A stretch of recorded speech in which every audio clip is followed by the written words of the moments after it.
नमस्कार दोस्तों, आज कहानी गुरमीत राम रहीम की। गुरमीत राम रहीम का जीवन विवादों से भरा हुआ है। उनका जन्म 15 अगस्त 1967 को राजस्थान के श्री गंगानगर जिले में हुआ था। उन्हें 1990 में डेरा सच्चा सौदा का प्रमुख नियुक्त किया गया। गुरमीत राम रहीम ने डेरा सच्चा सौदा को सामाजिक और धार्मिक संगठन के रूप में स्थापित किया, जो हरियाणा के सिरसा जिले में स्थित है। गुरमीत राम रहीम सिंह ने अपने संगठन को समाज सेवा के कार्यों में लगाया, जिससे उन्हें लाखों अनुयायियों का समर्थन मिला। उन्होंने स्वास्थ्य, शिक्षा और स्वच्छता के क्षेत्र में बड़े पैमाने पर काम किया। उनके अनुयायियों की संख्या देश और विदेश में बढ़ी और उन्होंने खुद को एक आध्यात्मिक नेता के रूप में प्रस्तुत किया। यूं कहिए तो आध्यात्मिक गुरु के रूप में प्रस्तुत किया। राम रहीम ने खुद को सिर्फ एक धार्मिक बाबा तक सीमित नहीं रखा। उन्होंने कई फिल्में बनाई और उसमें अभिनय भी किया। उनकी फिल्में और गाने उनकी अनुयायियों के बीच काफी लोकप्रिय रहे। हालांकि फिल्में और गानों में उनके खुद के महिमा मंडल को लेकर आलोचनाएं भी हुई। गुरमीत राम रहीम का जीवन हमेशा से विवादों में रहा है। 2002 में एक साध्वी ने उन पर यौन शोषण का आरोप लगाया, जिससे उनकी छवि पर गहरा असर पड़ा। इसके अलावा एक पत्रकार रामचंद्र छत्रपति, जिन्होंने इन आरोपों को उजागर किया था, उनकी हत्या कर दी गई। 2017 में अदालत ने बाबा राम रहीम को साध्वी यौन शोषण मामले में दोषी करार दिया और 20 साल की सजा सुनाई।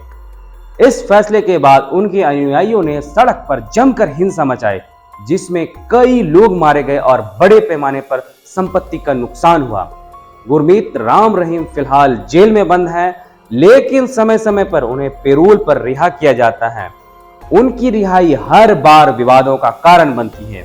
हाल ही में उन्हें 21 दिनों की फरलो पर रिहा किया गया है, जिससे एक बार फिर से उनकी चर्चा तेज हो गई है।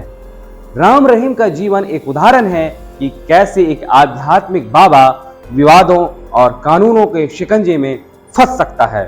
उनकी कहानी समाज के लिए कई सवाल उठाती है और हमें इस पर विचार करने के लिए प्रेरित करती है कि धर्म और आध्यात्मिकता के नाम पर किस प्रकार की गतिविधियों को बढ़ावा दिया जा सकता है। अब आपके मन में दर्शकों सवाल हो रहा होगा, पैरोल तो सुना है, फरलो आखिर है क्या? जेल में फरलो एक प्रकार की अस्थायी छुट्टी होती है, जो कैदियों को कुछ विशेष परिस्थितियों में दी जाती है। ये एक निर्धारित अवधि के लिए होती है, जिसमें कैदी को जेल से बाहर जाकर अपने परिवार के साथ समय बिताने, किसी आपातकालीन स्थिति का सामना करने, अन्य व्यक्तिगत कारणों के लिए अनुमति दी जाती है। फरलो मिलने के प्रमुख कारण क्या हो सकते हैं? आपके मन में ये सवाल हो रहा होगा। तो दर्शकों, पहला कारण है परिवार में आपातकाल। किसी गंभीर बीमारी, मृत्यु या अन्य पारिवारिक आपातकाल के समय फरलो मिल सकता है। दूसरा है शादी या धार्मिक अनुष्ठान। यदि कैदी के परिवार में कोई महत्वपूर्ण धार्मिक या सामाजिक समारोह जैसे कि शादी या अंतिम संस्कार, तो फरलो मिल सकता है। तीसरा है स्वास्थ्य कारक। यदि कैदी को स्वयं के स्वास्थ्य से जुड़ी कोई गंभीर समस्या हो, तो उसे इलाज के लिए फरलो पर भेजा जा सकता है। फरलो की अवधि आमतौर पर सीमित होती है, जैसे कि कुछ दिन या फिर कुछ हफ्ते तक। ये अवधि न्यायिक या प्रशासनिक अधिकारी निर्धारित करते हैं। जैसे ही फरलो की अवधि खत्म होती है, कैदी को वापस जेल लौटना पड़ता है। अब आपके मन में सवाल हो रहा होगा, फरलो देने का निर्णय आखिर कौन देता है? फरलो देने का निर्णय जेल प्रशासन, राज्य सरकार या न्यायालय का होता है और इसमें कई कानूनी प्रक्रियाओं का पालन किया जाता है। फरलो एक अधिकार नहीं, बल्कि विशेष परिस्थिति में दी जाने वाली रियायत होती है। अब दर्शकों, जानते हैं बाबा राम रहीम से जुड़े प्रमुख विवाद। पहला, जो सबसे ज्यादा चर्चे में रहा था, वो था धार्मिक भावनाओं को ठेस पहुंचाने का।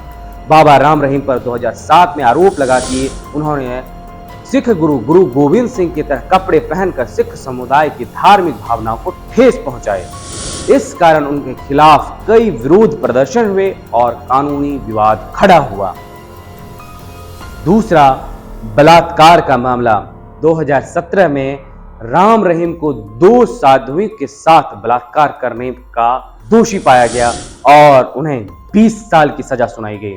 यह मामला 2002 से चला आ रहा था। सीबीआई कोर्ट ने जांच के बाद यह फैसला सुनाया। तीसरा, हत्या का मामला। बाबा राम रहीम पर एक पत्रकार रामचंद्र छत्रपति की हत्या का आरोप भी है, जिन्होंने राम रहीम के खिलाफ बलात्कार के आरोपों को उजागर किया था।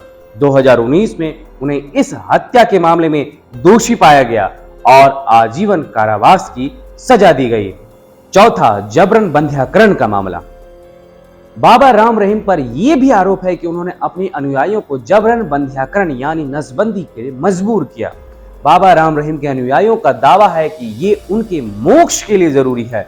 इस मामले में भी कई कानूनी कार्रवाई की गई। पांचवा, राजनीतिक समर्थन और विवाद। बाबा राम रहीम का विभिन्न राजनीतिक दलों के साथ घनिष्ठ संबंध है, इससे उन्हें विवादों में घिरना पड़ा। विशेष रूप से चुनाव के दौरान उनका राजनीतिक समर्थन चर्चा का विषय बना रहता है।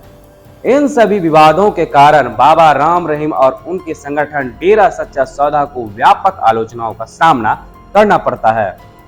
बहरहाल दर्शकों, बाबा राम रहीम से जुड़ी ये जानकारी आपको कैसी लगी, आप अपनी राय हमारे कमेंट बॉक्स में जरूर दें। अगर आप हमारे ये वीडियो फेसबुक पे देख रहे हैं तो हमारा फेसबुक पेज लाइक कर लें। अगर आप हमारे ये वीडियो यूट्यूब पर देख रहे हैं तो हमारा YouTube channel the news 9X को सब्सक्राइब कर लें। शुक्रिया।